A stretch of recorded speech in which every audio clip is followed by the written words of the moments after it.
اعوذ باللہ من الشیطان الرجیم بسم اللہ الرحمن الرحیم۔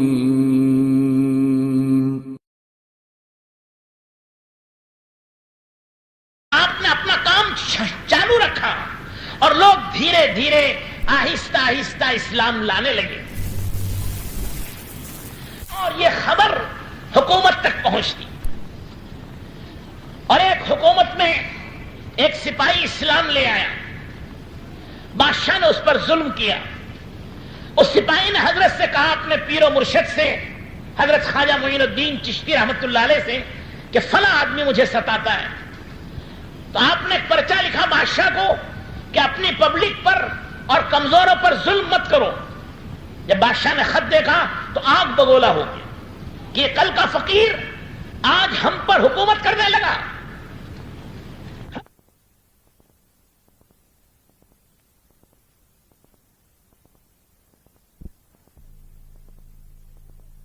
بادشاہت کے نشے میں وہ یہ کہتا ہے ہم بھی دیکھیں گے، کہ ہم نے اس کا پورا ملک چھین کر مسلمانوں کے حوالے کر دیا۔ 1 سال پہلے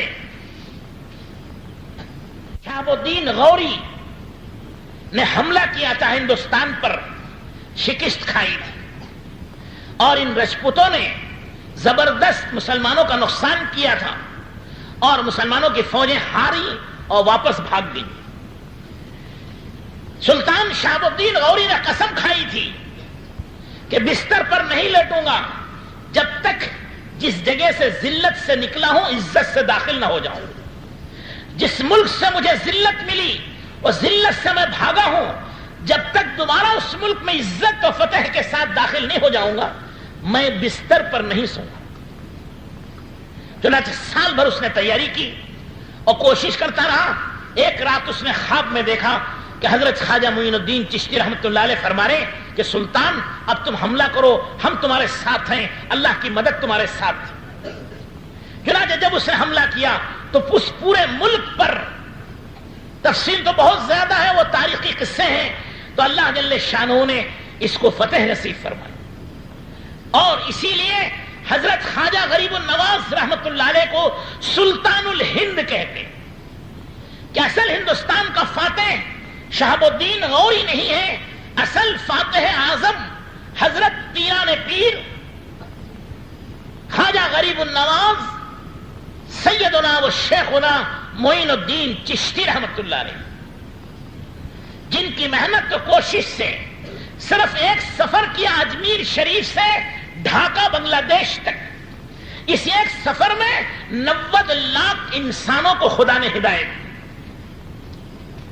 ایک سفر میں، باقی اور بے شمار سفر ہیں، کیونکہ اللہ جل شانہ نے اور رسول اللہ صلی اللہ علیہ وسلم نے انہیں بھیجا ہی تھا اسلام کی تبلیغ کے لیے، اسلام کو پھیلانے کے لیے اور ایمان کو زندہ کرنے کے لیے۔ کام ہی یہ تھا، اللہ کی مدد سے، اللہ کی توفیق سے وہ کرتے چلے گئے اور ہر میدان ان کے ہاتھ میں تھا، ہر باطل طاقت ان کے سامنے ٹوٹ جاتی۔ اس لیے تھی کہ اللہ کا وعدہ ہے ان تنصروا اللہ ینصرکم ویثبت اقدامکم، اگر تم اللہ کے دین کی مدد کرو گے اللہ تعالیٰ تمہاری مدد کریں گے اور تمہارے قدموں کو جما دیں گے، ساری دنیا کی طاقت تمہارا بال بیکا نہیں کرے گی، پوری دنیا بھی تمہارے مقابلے میں آ جائے گی، برباد ہو جائے گی، تم اللہ کے حکم سے کامیاب ہو جاؤ۔ چنانچہ حضرت خواجہ معین الدین چشتی رحمت اللہ علیہ نے ساری ہندوستان پر ایمان کے پرچم لہرائے اور ایمان کے جھنڈے لہرائے، انسانوں کے دلوں سے کفر کو جلا کر راکھ کر دیا اور ایمان کے بیج بوئے، لاکھوں کروڑوں کو اللہ نے ہدایت دی۔ بزرگوں اور دوستوں اور بھائیوں، ان کی سیرت، ان کے ارشادات، ان کی زندگی آقا رحمت سرور کونین تاجدار مدینہ احمد مجتبی محمد مصطفیٰ حضرت رسول اللہ صلی اللہ علیہ وسلم کے عین مطابق تھی۔ حضرت پیران پیر حضرت خواجہ غریب النواز شیخ معین الدین چشتی رحمت اللہ علیہ غرق ہو جاتے تھے کبھی کبھی اللہ کے عشق و محبت میں، جسے بزرگوں کی زبان میں سکر کہتے ہیں، نشہ، شراب عشق. سن رہے بھائی؟ کیا سنیں گے؟ شراب، دارو، یہ تو حرام ہے جو آج کل کے بزرگوں نے شروع کر لیا ہے. وہ تھا شراب عشق، محبت اور اللہ کی عشق کی شراب. جب وہ پیتے تھے نشہ آتا تھا. کہیں کا نشہ؟ اللہ کی محبت میں گم ہو جاتے تھے اور ڈوب جاتے تھے، جسے غرق ہونا کہتے ہیں. استغراق، سکران، یہ وہ چیزیں ہیں جو ہماری سمجھ سے بہت دور ہیں. تو ایسا ہے جیسے UKG یا LKG کے بچے کے ہاتھ میں میڈیکل کی کتاب دے دی جائے. بیچارہ کیا پڑھے گا، کیا سمجھے گا؟ وہ لکھنؤ کے نواب صاحب تھے ایک، اور ان کو بڑی بڑی باتیں کرنے کا، فصاحت و بلاغت کا بڑا شوق تھا. فصاحت سمجھتے نا؟ فصاحت عربی، فارسی، موٹے بہت باریک الفاظ ایسے جو سمجھ میں نہ آتے ہو. وہ بڑی. تو ایک دیہاتی آیا، کھیڑے کا آدمی. کھیڑے والے بیچارے موٹی بات کرتے ہیں. تو جب وہ کھیڑے کا آدمی آیا تو نواب صاحب نے کہا، تمہاری کشتزار میں امسال تکاتر امتار کیسا ہے؟ کیا سمجھے؟ کھیڑے کا آدمی، کھیڑوس پہلے، وہ کھیڑے کا آدمی سمجھا حضرت قرآن پڑھ رہی ہیں، میں بعد میں آپ کو ملتا ہوں، گھر کو نکل لیا انہیں. وزیر بولے، ارے نادان، بادشاہ تجھ سے بات کر رہے ہیں. نواب صاحب کہاں چلے جا رہا ہے؟ ہاں بادشاہ بات کر رہے ہیں. کہا کیا بات کر رہے ہیں؟ کہا وہ یہ پوچھ رہے ہیں کہ تمہارے ہاں بارش کیسی ہے. کہنے لگے لا حول ولا قوت الا باللہ العلی العظیم. یہ انہوں نے، بادشاہ نے کہا انسال تقاطر امتار. میرے باپ نے بھی نہیں سنا ایسے الفاظ، تو میرے فرشتوں کو بھی پتا نہیں یہ الفاظ میں کیا پوچھ رہے ہیں. تو وہ پوچھنا کیا چاہتے تھے کہ تمہارے ہاں بارش کیسی ہے. تو اسے انہوں نے کیا بنایا؟ امسال. امسال کے معنی اس سال تمہاری کشتزار، تمہاری کھیتی میں، تمہاری زمینوں میں تقاطر امتار، بارش. اب یہ الفاظ کیوں بھائی کس کی سمجھ میں آئیں گے؟ وہ کھیڑے والا کیا ہماری بھی سمجھ میں نہیں آ رہا ہے. تو اس سے بھی آگے کی بات ہے. سکران کا تو شراب کا، گانجے کا نشہ لے لیا. ارے وہ معرفت کا نشہ تھا، محبت کا نشہ تھا. وہ گانا گاتے تھے، قوالی کرتے تھے، لیکن کون سی قوالی کے لیے شرط ہے. چشتیہ کے ہاں قوالی سنی جاتی ہے. حضرت خواجہ غریب النواز شیخ معین الدین چشتی رحمت اللہ علیہ کے ہاں قوالیاں سنی جاتی تھیں. سنانے والا پوری ایک مشت داڑھی رکھتا تھا، سنانے سے پہلے وضو کرتا تھا، اور اس کے بعد وہ اشعار پڑھتا تھا جس سے محبت کی آگ لگتی تھی اور محبت کی آگ بھڑکتی تھی اور عشق و محبت میں وہ ڈوب جاتے تھے. داڑھی منڈے ہوئے سے قوالی سننا مکروہ تحریمی ہے. عورت سے قوالی سننا حرام ہے. بزرگوں کو بدنام کرنا ہے. اس کا مطلب یہ ہے کہ تم چشتیہ خاندان کو بدنام کرنا چاہتے ہو. عورتوں کے قوالی کر کے کہتے ہو کہ ہم بزرگوں کو مانتے ہیں. بزرگوں کو کیا مانتے ہو؟ تم تو بزرگوں کے جنازے نکال رہے ہو. بزرگوں نے کبھی کسی عورت سے قوالی نہیں سنی، کسی داڑھی منڈے سے قوالی نہیں سنی، کسی دنیاوی گانے بجانے کے رنگ میں قوالی نہیں سنی. قوالی ضرور سنی ہے، بار بار سنی ہے. بلکہ اسی قوالی میں حضرت خواجہ معین الدین چشتی رحمت اللہ علیہ کے جو بڑے خلیفہ ہیں خواجہ قطب الدین کاکی رحمت اللہ علیہ، قوالی سنتے سنتے قوالی کے ایک شعر پر ہی جان دی. کشتگانے خنجر تسلیم را، کشتگانے خنجر تسلیم را، ہر جہاں از غیب جانے دیگر است. یہ ایک شعر ہے فارسی کا. کشتگانے خنجر تسلیم لا، اللہ کے عشق و محبت میں اس کے خنجر کے مار نے بہت سو کو قتل کیا ہے، لیکن وہ قتل ہونے والے ہر زمانے میں زندہ رہتے ہیں. بس اس پر وجد آ گیا، اس پر مچلنے لگے، اس پر جھومنے لگے، اس پر سکر ہوا، اس پر بے ہوشی ہوئی. 3 دن تک اسی شعر کو پڑھتے پڑھتے مر گئے، انتقال فرما گئے. اسے کہتے ہیں قوالی. یہ ہے آتش عشق. عشق و محبت کی آگ جب سینے میں لگتی ہے تو ساری محبتوں کو جلا کر راکھ کر دیتی ہے. بس اللہ کی محبت اس میں باقی رہ جاتی ہے. اسی کو معرفت اور حقیقت کہتے ہیں کہ اس دل میں دو نہ رہیں. دو ہی پسند نہیں ہے، اکتائی پسند ہے، ایک ہے.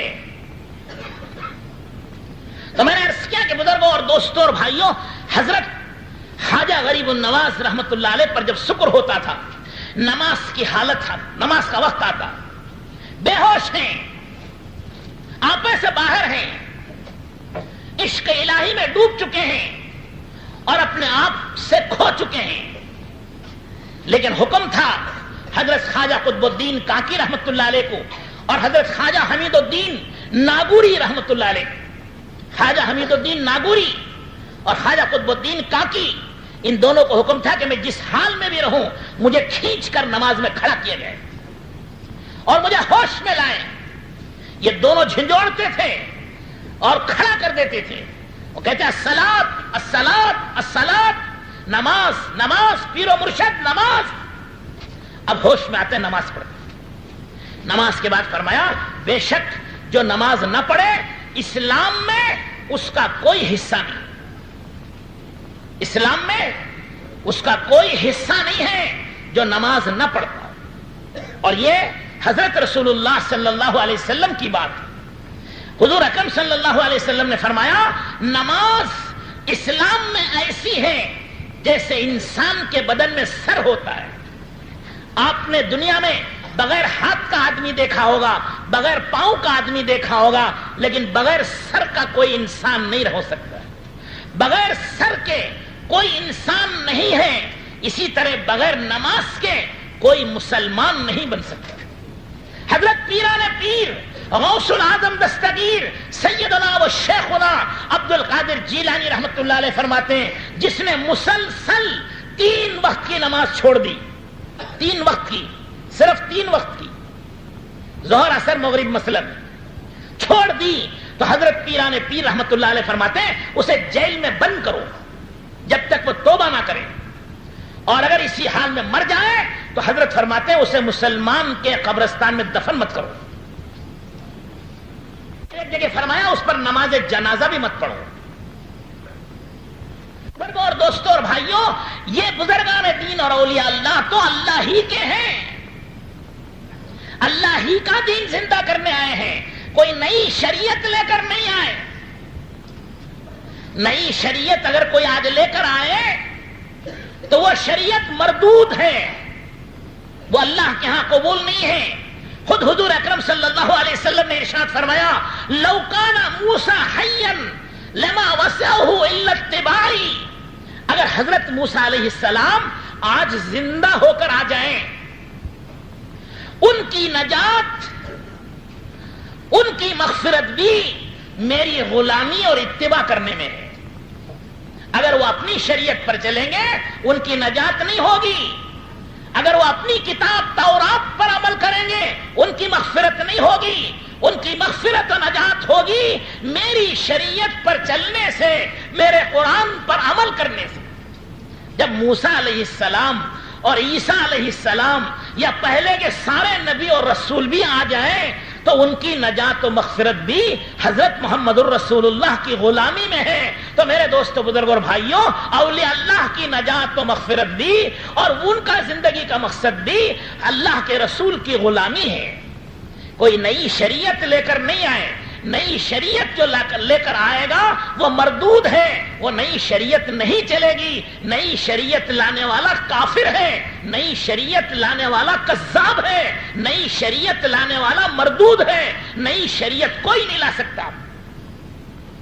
نبی کو بھی اختیار نہیں ہے کہ ہمارے نبی کے خلاف کوئی شریعت لا کے کھڑا کرے. اب موسیٰ علیہ السلام کو بھی اختیار نہیں ہے, ابراہیم علیہ السلام کو بھی اختیار نہیں ہے, آدم علیہ السلام کو بھی اختیار نہیں ہے کہ کوئی نئی شریعت لا کر کھڑا کر دے. نہیں چلے گی, نہیں چلے گی, وہ بھی اپنا مقام چھوڑ دیں گے. تو بزرگوں اور دوستوں اور بھائیوں, یہ خیال کر لینا کہ نماز دل سے پڑھیں گے, دل سے نماز پڑھنا ہے, یہ دل کی نماز پڑھنا ہے. یہ دونوں میں فرق ہے. دل سے نماز پڑھنا, دل و جان سے نماز پڑھنا, یہ فرض ہے, یہ کبھی معاف نہیں ہے جب تک کہ ہوش و حواس باقی ہیں. ہاں, پاگل ہو جائے, دیوانہ ہو جائے, مر جائے تو معاف, پاگل ہو جائے معاف. جب تک ہوش و حواس باقی ہے نماز معاف نہیں. یہ دل سے نماز پڑھنا ہے, دل کی نماز نہیں. ایک لوگوں نے بنا لیا دل کی نماز, ظاہر میں نماز نہیں پڑھتے, دل کی پڑھتے ہیں. ہم ان سے کہتے ہیں ضرور پڑھو بھائی, دل کی نماز بھی پڑھو, دل سے ہی کھانا بھی کھاؤ. یہ کیا سامنے رکھ کے تورے تورے ہضم کر جاتے ہو؟ بھائی دل سے کھاؤ نا, دل سے کھانا کھاؤ, دل سے ہی شادی کرو. عورت سے شادی مت کرو, دل سے کرو, ٹھیک ہے؟ دل سے ہی دکان چلاؤ, دل سے ہی کھیتی کرو, دل سے ہی بازار کو جاؤ, گھر اٹھ کے مت جاؤ باہر, وہاں تو کوئی نہیں کرتا. ایسا نہیں ہے. ایک پیر صاحب آیا ہے, وہ مسجد میں لاٹھی چلانے لگے. لوگ جمع ہو گئے, کہنے لگے کیا بات ہے؟ کہا کعبۃ اللہ میں کتا گھس گیا تھا, اس کو میں مار رہا تھا. ارے کعبۃ اللہ میں کتا گھسا اور آپ اس گاؤں کے اندر دیکھ کے مار رہے ہیں؟ بڑی تعریف کی. ایک مرید نے دعوت کی ان کی, وہ بیوی سے جا کر, بیوی تھی ہوشیار, بعض عورتیں ہوشیار بھی ہوتی ہیں. انہوں نے کہا اچھا جی, تمہارے پیر صاحب نے کعبے کے کتے کو یہاں دیکھ لیا؟ کہاں تھے؟ کہا اچھا دعوت ہے. اچھا دعوت ہے بھائی. تو عورت نے ہوشیاری کیا کی, اخنی وخنی اچھی بنا کر گوشت سب نیچے رکھ دیا, اوپر رکھا کھانا ڈال دیا, سادہ کھانا, اور پیر صاحب کی دعوت, پیر صاحب کے سامنے تورا رکھ دیا, کھانا رکھ دیا. تو پیر صاحب دیکھتے ہی آنکھ بگولا ہو گئے, کہنے لگے تجھے دعوت کرنی آتی ہے نالائق کہیں کا؟ یہ رکھا کھانا رکھ دیا, ایسے کھانا کھلایا جاتا ہے؟ تو بیوی نے اندر سے کہا حضرت آپ نے تو کل کعبۃ اللہ کے کتے کو دیکھ لیا ہزاروں میل دور سے, یہ کھانے کے اندر ڈلیاں رکھی وہ نہیں نظر آ رہی؟ ارے تمہاری پلیٹ میں ڈلیاں ہیں وہ نظر نہیں آ رہی ہیں, اور یہاں سے دیکھ لیا کعبۃ اللہ میں جا کے کتے کو مار دیا. سبحان اللہ. تو بہرحال بزرگوں اور دوستوں اور بھائیوں, ہمارے اکابرین اور بزرگان دین اور اولیاء اللہ نے نماز نہیں چھوڑی جب تک ہوش رہا, کسی نے نہیں چھوڑی. اور ان کا تو بڑا سخت قول ہے, ان کو یہ کیسے چھوڑ سکتے ہیں جب حضرت سیدنا و مولانا محمد الرسول اللہ صلی اللہ علیہ وسلم نے نہیں چھوڑی, تو دوسرا کیسے چھوڑ سکتا ہے؟ آپ کی سنت کے خلاف, آپ کے طریقے کے خلاف چل کے نجات کیسے پا سکتا ہے وہ؟ شیخ سعدی رحمت اللہ علیہ بڑے اولیاء اللہ ہیں, فرماتے خلاف پیمبر کسیرہ گزید کہ ہرگز و منزل نہ خواہد رسید. پیغمبر صلی اللہ علیہ وسلم کے خلاف چلو گے قیامت تک بھی منزل تک نہیں پہنچو گے, بھٹک جاؤ گے, گمراہ ہو جاؤ گے, منزل مقصود کو نہیں پہنچو گے. تو بہرحال بزرگوں اور دوستوں اور بھائیوں, حضرت خواجہ معین الدین چشتی رحمت اللہ علیہ نے خلافت دی حضرت خواجہ قطب الدین کاکی رحمت اللہ علیہ. 4 سال کی عمر تھی حضرت خواجہ قطب الدین کاکی رحمت اللہ علیہ کی, اور ماں نے لے جا کے مکتب میں بٹھایا استاد کے پاس کہ اس کو پڑھاؤ. استاد نے استاد نے کہا بیٹا پڑھو بسم اللہ الرحمن الرحیم. تو حضرت خواجہ صاحب نے 4 سال کی عمر میں کہا بسم اللہ الرحمن الرحیم, کا الف با تا الف بے تے. تو حضرت نے کہا الحمدللہ رب العالمین الرحمن الرحیم مالک یوم الدین, پوری سورت پڑھ گئے. الف لام میم پوری سورت پورا پارا پڑھ گئے. سیقول پورا پارا پڑھ گئے. تلک الرسول پورا پارا پڑھ گئے. لنتنا پورا پڑھ گئے. والموس 14 پارے ختم کر دیا. کہا استاد سے استاد جی سبحان الذی سے پڑھانا شروع کریے. کہنے لگے اچھا تمہاری یہ عمر اور تمہاری ماں نے کہا یہ بچہ پڑھا نہیں ہے اور تم 14 پاروں کے حافظ قرآن کیسے بنے ہو؟ کہا حضرت میری ماں 14 پارے کی حافظ قرآن ہے، جب سے میں اس کے پیٹ میں ٹھہرا ہوں وہ روزانہ 14 پارے پڑھتی تھی اور میں پیٹ میں سنتا تھا اور اس طرح میں نے 14 پارے حفظ کر لیے۔ ایسی مبارک عورتیں تھیں، انہی مبارک عورتوں نے ایسے سپوت، ایسے مجاہد، ایسے مخلص، ایسے اولیاء اللہ کو جنے اور جنم دیا ہے۔